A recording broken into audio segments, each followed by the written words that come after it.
Hi, I'm Alex. I'm Claudia. And I'm Josine, and our presentation is called Generous Grounds. And thanks for watching.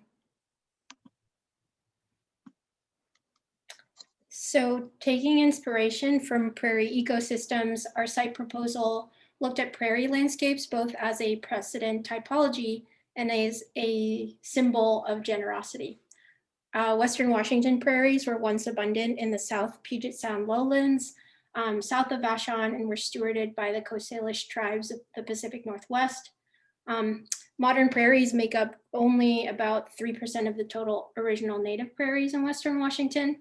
So symbolically, prairies represent the idea of generosity, and we hope to promote 4 themes of generosity with our team's design: sanctuary, connections, biodiversity, and access for all that dwell and visit the site.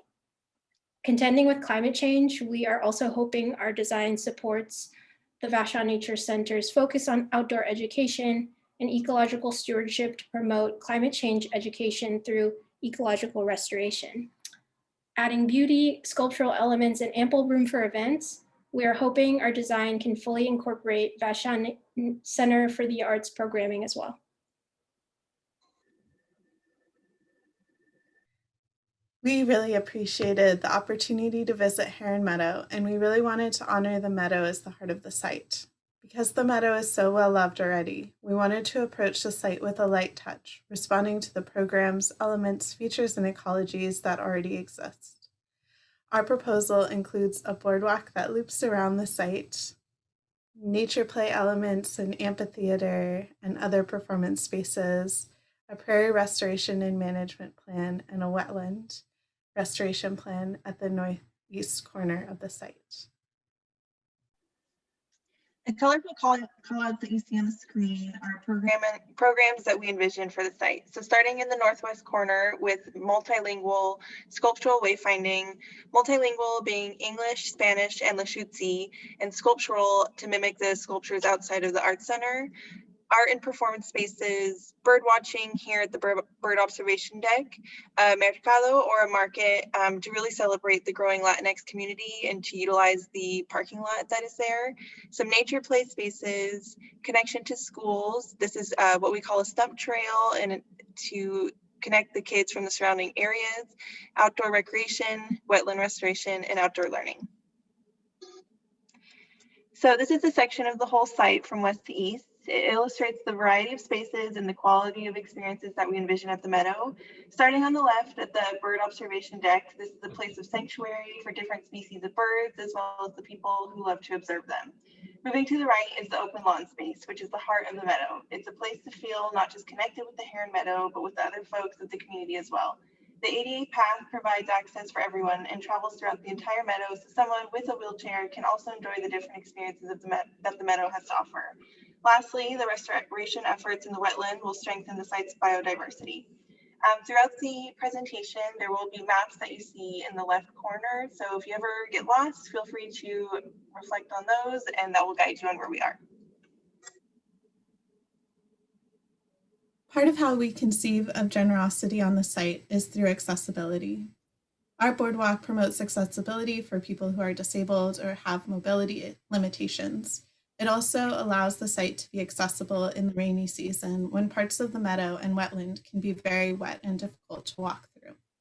The boardwalk supports a variety of different connections in the site. It also allows for moments of sanctuary and refuge. So I'm going to start by talking about the connections. Next slide. If you look at the image on the bottom left of the slide, number 1, the southern entrance, we're proposing that the primary entrance of the site be connected to the parking lot of the Vashon Center for the Arts. So you come out on a boardwalk and look out across the whole site to see the meadow spread before you. Moving to image number 3, on the top left, the boardwalk comes along the wall, allowing people to view the mural, increasing the number of people that can access the mural and also allowing people to step a little bit away to have a better view of it.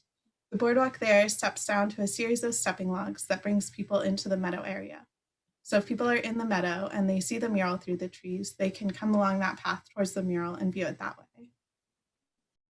Moving on to image number 6. We tried to prioritize a really low grade so that the boardwalk would feel integrated with the landscape.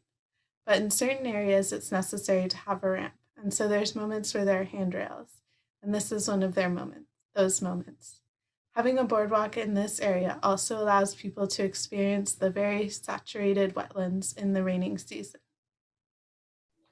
Looking at the opportunities for refuge and sanctuary along the boardwalk, there's a variety of different seating opportunities, small rooms, decks, or gathering spaces along the boardwalk. The first of which is number 7 on the bottom left. These are terraced seating. This is terraced seating coming off of the boardwalk near the play area, which gives parents an opportunity to sit somewhere and enjoy the sun and keep an eye on their children. And then moving up to number 9, there's a deck that allows people to sit and look at the mural, but also to observe the birds that are living in the canopy next to the boardwalk there. We're proposing to enhance the bird habitat in that area by planting berries and also using more birdhouses. There's one there already. And going around to image number 11, the outdoor gallery, where we have an event space. This is a clearing within the vegetation, creating a room where people can do performances and different programs can happen. People can also have weddings, but it can also act as just a simple boardwalk. We are now at the southwest entrance of the site, where we have intentionally placed the nature play area due to its proximity to the Blue Heron School in the adjacent parking lot to the west.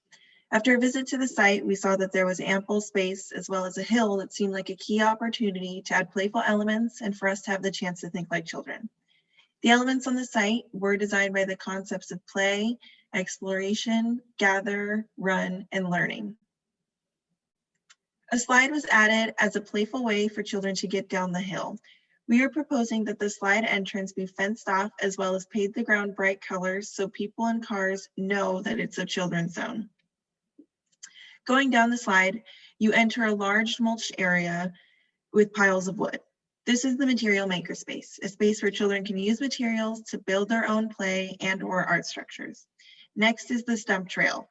As mentioned before, this leads children from the surrounding schools through the meadow.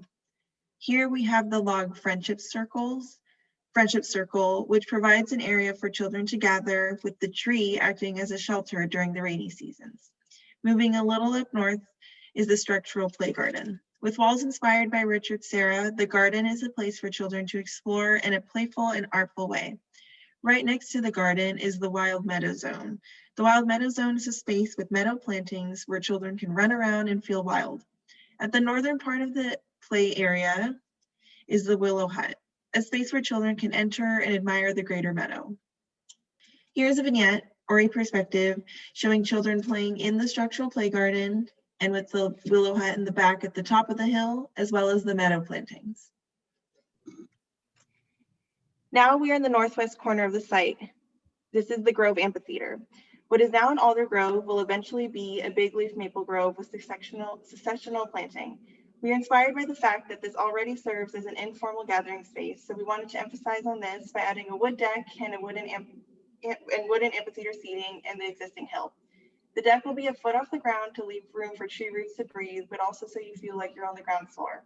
To the right of the deck is ADA amphitheater seating, so someone in a wheelchair can enjoy performance with their friends or have some solo reading time. The 3D model in the right corner further illustrates what the site will look like. The plant palette you see here is meadow plantings that will be surrounding the grove for noise screening, as well as to provide a special entrance for folks entering the Heron Meadow. Here is a vignette of showing some people dancing and playing music in the grove. To the left, you see a bird that is already in the existing mural. After some conversations with Vale from the Vashon Nature Center, she proposed that maybe a playful and artful way of incorporating the growing Latinx community is to add the migrating bird and butterfly species from Mexico and Central America. So the next area of the design focuses on the existing main entrance on the northern part of the site. This detailed schematic plan proposes turning the historic milk barn into the Vashon Nature Center's office, lab, and tool storage. Attached is a covered outdoor classroom and native plant propagation station underneath a curved pergola structure. Directly to the east of that is the Prairie restoration test plots. Diverging from the rectilinear shapes of formal test plots, the shape of these test plots maximize the curved form of the existing level ground near the building. For children arriving on the site, this design suggests creating an east-west connection with a right-of-way for pedestrians walking on Cemetery Road. A curbed planting area with rows of trees buffers the sidewalk from the busy street, with phytoremediating trees to direct stormwater runoff from Cemetery Road. These street parking is suggested to alleviate excess parking needs for big events at Vashon Center for the Arts. And we're proposing the gravel driveway as a loading area for mowing maintenance and nature center programming purposes only. In the section graphic on the bottom, you can see how interstitial spaces like the covered outdoor classroom and the Gary Oaks sitting area can extend outdoor education programming from sunnier to wetter and cooler seasons. This shows the phasing plan for turning the existing green space around the milk barn into prairie oak restoration test plots. And then, if successful, eventually extending the restoration efforts to other ideal locations on the site. A suggested phasing proposal looks like full removal of invasive species like reed canary grass and tansy ragwort, with a combination of manual removal, herbicide, and even small low-intensity burns. Then soil testing and soil amending to provide ideal growing conditions for prairie and oak edge habitats. The key concept to this phasing plan is follows an adaptive management approach for restoration, where it hopes to emphasize observation and monitoring that can lead to learning opportunities that can then be implemented for better long-term restoration efforts in a changed climate, while ultimately cutting maintenance costs for the Heron Meadow as a whole. This is a broad strokes planting plan with our proposed planting typologies. The plan on the left is inspired by endemic landscapes of the Puget Sound, as well as associated bird and insect pollinator species that live and feed off these planting communities, which is shown on the diagram on the right. Prairie, oak savanna, berry edge, and wet prairie plantings are added to the existing typologies of open grass and wetland plant communities to provide generous grounds all year long. Taking inspiration from the birds of Britt Frieda's wonderful mural, we extend our theme of generosity to increase habitat biodiversity, not only for the birds highlighted in the artist's mural, but to attract additional sensitive and threatened flora and fauna, such as the golden paintbrush, streaked horned lark, and Taylor's checker spot butterfly, species that make their home in prairie and Gary Oak savanna plant communities. Berry plantings of osoberry, serviceberry, red currant, kinnikinnick, and high bush cranberry provide important food sources for birds, seasonal color, and ecocultural historical education.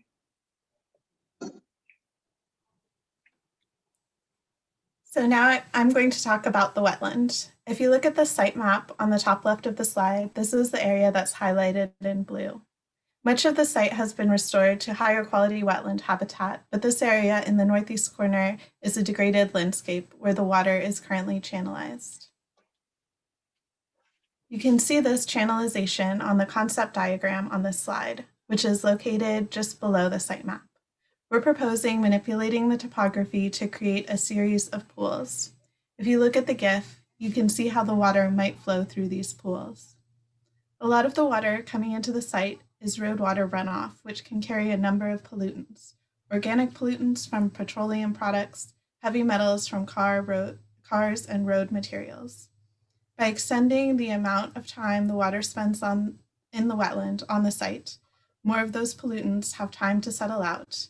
And by choosing plants like willows that can remediate those pollutants, we can improve the quality of the water that has moved through the site so that the water is a higher quality when it leaves the site than it was when it entered the site. Looking at the vignette, there's an opportunity for people to come close to the wetland in this area, but the vernal pools are blocked off by a deeper channel that is just west of them, so that when it's a very sensitive time, when there's a lot of rain, people don't have access to that area. And looking at the next slide, and that's because these pools are important habitat for native species. In the summer months, this area can be an educational opportunity and a laboratory, but it's also habitat. When we think about a future where climate change brings unexpected rainfalls, this proposal offers land managers an opportunity to manipulate the water flow using dams to protect the vernal pools when species are in a sensitive phase of their life cycle by directing the water to the deeper channel along the west of the wetland and allowing those species to continue to thrive.